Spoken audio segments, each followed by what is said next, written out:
Bab 10. Membuat perencanaan atau planning. Halaman 86. Setelah mempunyai sasaran yang jelas, tugas manajer selanjutnya adalah membangun jalan menuju sasaran. Manajer perlu memikirkan cara mencapai sasaran tersebut, misalnya menetapkan infrastruktur atau fasilitas dasar dan sumber daya yang dibutuhkan untuk mendukung tercapainya sasaran, menyusun langkah-langkah atau proses yang diperlukan, serta membuat berbagai kebijakan yang dapat mengantisipasi berbagai kemungkinan ancaman, rintangan, hambatan, dan sebagainya yang sewaktu-waktu bisa terjadi. Proses berpikir inilah yang disebut dengan planning atau perencanaan. Perencanaan didefinisikan sebagai kegiatan terkoordinasi berbentuk suatu rangkaian persiapan dan tahapan tindakan yang akan dilakukan untuk mencapai sasaran, termasuk di dalamnya kegiatan menetapkan, merumuskan, dan mengatur pendaya gunaan orang, uang, material, bahan, mesin, peralatan, energi, metode, dan waktu secara efektif dan efisien. Output dari suatu perencanaan berupa kebijakan akan berisi pedoman untuk memberi arahan tentang apa yang akan dilakukan, bagaimana melakukannya, sumber daya apa yang diperlukan, kapan dilakukannya, siapa yang melakukannya. Halaman 87. Perencanaan perlu dibuat berdasarkan pemikiran yang sistematis dan rasional, tidak hanya mengandalkan intuisi dan firasat. Jika dilakukan dengan benar, output dari perencanaan memiliki tingkat akurasi yang tinggi.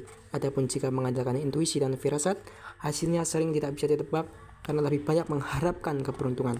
Kalaupun tepat, sering tidak bisa diulang. Tanpa perencanaan, kita tidak akan punya gambaran yang akan terjadi pada masa yang akan datang. Kita pun tidak dapat mengantisipasi kejadian yang mungkin terjadi. Dengan demikian, kita tidak akan mengetahui apa yang akan dilakukan selanjutnya, apa yang akan dikelola, dikendalikan, diawasi, dievaluasi, atau diperbaiki. Halaman 88. Memang ada kalanya pekerjaan dilakukan secara spontan alias tanpa direncanakan sebelumnya. Pekerjaan yang dilakukan seperti ini sangat rawan terhadap kesalahan dan pemborosan sehingga akan menimbulkan banyak masalah. Bayangkan jika kita ingin membeli sebuah kemeja dengan sumber daya uang yang dimiliki sebesar 100.000. Akan pergi kemana kita untuk membeli kemeja tersebut? Jika kita tidak membuat perencanaan yang baik sejak awal, mungkin saja kita akan pergi ke Plaza Indonesia di pusat kota Jakarta. Asumsikan kita tinggal di Jakarta. Kita akan menghabiskan waktu berjam-jam untuk mengunjungi semua outlet yang ada di sana dan tak menemukan kemeja seharga 100.000.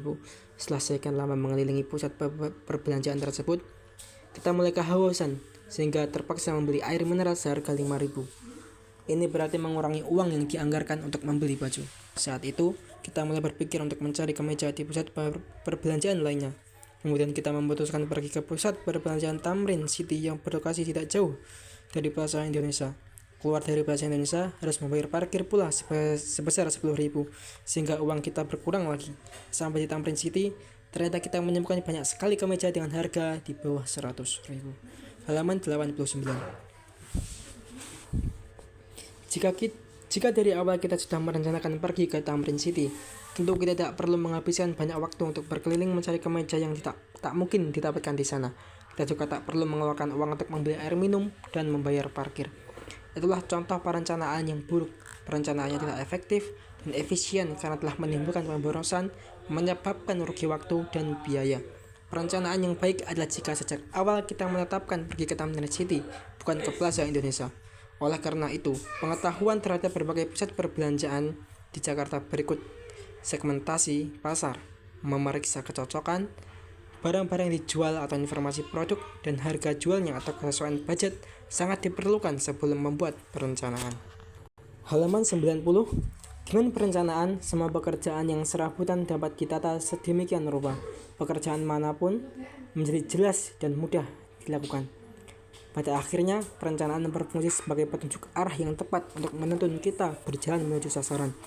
Perencanaan dibuat agar setiap kegiatan memiliki langkah yang jelas dengan menggunakan cara yang paling tepat dan efektif untuk mencapai setiap sasaran. Perencanaan juga dapat mencegah pemborosan terhadap penggunaan semua sumber daya yang berlebihan sehingga menjadi lebih efisien. Dalam praktiknya, penulis sering menjumpai manajer dan supervisor yang bekerja tanpa membuat perencanaan terlebih dahulu. Mereka bukan tidak mau membuatnya, melainkan belum memahami pentingnya perencanaan dan belum tahu cara membuatnya. Mencacah perencanaan. Dalam menyusun perencanaan, kita perlu membagi suatu kegiatan besar menjadi kegiatan-kegiatan yang lebih kecil. Hal ini untuk mempermudah manajer melakukan pengawasan, dan menentukan orang yang dibutuhkan dalam melaksanakan tugas-tugas yang telah dibagi-bagi tersebut. Halaman 91. Pengaturan rencana dapat dilakukan dengan cara menentukan tugas apa yang akan dikerjakan, siapa yang mengerjakan, bagaimana mengerjakannya, siapa yang bertanggung jawab atas tugas tersebut, dan pada tingkatan mana keputusan perlu diambil. Kegiatan perencanaan akan membuat manajer untuk memastikan setiap kegiatan atau pekerjaan yang dilakukan bersama pelaksana tetap terarah menuju sasaran yang telah ditentukan. Halaman 92. Berikut aktivitas yang terkait dengan fungsi perencanaan. 1. Mendefinisikan pekerjaan. Mengidentifikasi pekerjaan atau kegiatan perlu dilakukan sehingga memberikan kejelasan bagi yang melaksanakannya. 2. Mengelompokkan pekerjaan. Mendesain dan mengelompokkan pekerjaan yang sejenis atau saling berkaitan untuk memudahkan pengaturan kompetensi jabatan. Menentukan spesifikasi pekerjaan dan uraian pekerjaan yang dapat mengarahkan seseorang memiliki keahlian tertentu. 3. Membagikan penugasan. Mengalokasikan pekerjaan yang perlu dilakukan dan mengatur siapa yang mengerjakan apa sesuai dengan kemampuannya masing-masing. The right man on the right place. 4. Mengorganisasi. Mengatur dan mengaitkan kegiatan satu sama lain, baik antar individu maupun antar fungsi sehingga dapat berjalan secara harmonis, tidak berjalan sendiri-sendiri. Halaman 93. 5. Mengintegrasikan pekerjaan. Mengatur keseimbangan pekerjaan antar pekerja, antar unit, antar bagian, ataupun antar fungsi. Dengan begitu, pekerjaan dapat mengalir dengan seimbang dan lancar. Line balancing. Di sini, manajer berperan seperti seorang dirijen dalam suatu permainan musik orkestra.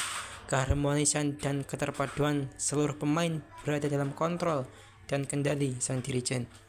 Perlu dipahami dengan baik oleh setiap manajer bahwa cara-cara yang sudah terbukti efektif dan efisien saat ini belum tentu berlaku untuk masa yang akan datang. Oleh karena itu, perencanaan tidak boleh dibuat sekali untuk selamanya. Perencanaan perlu ditinjau dan diperbarui secara berkala supaya tetap relevan dan mampu menjawab perubahan.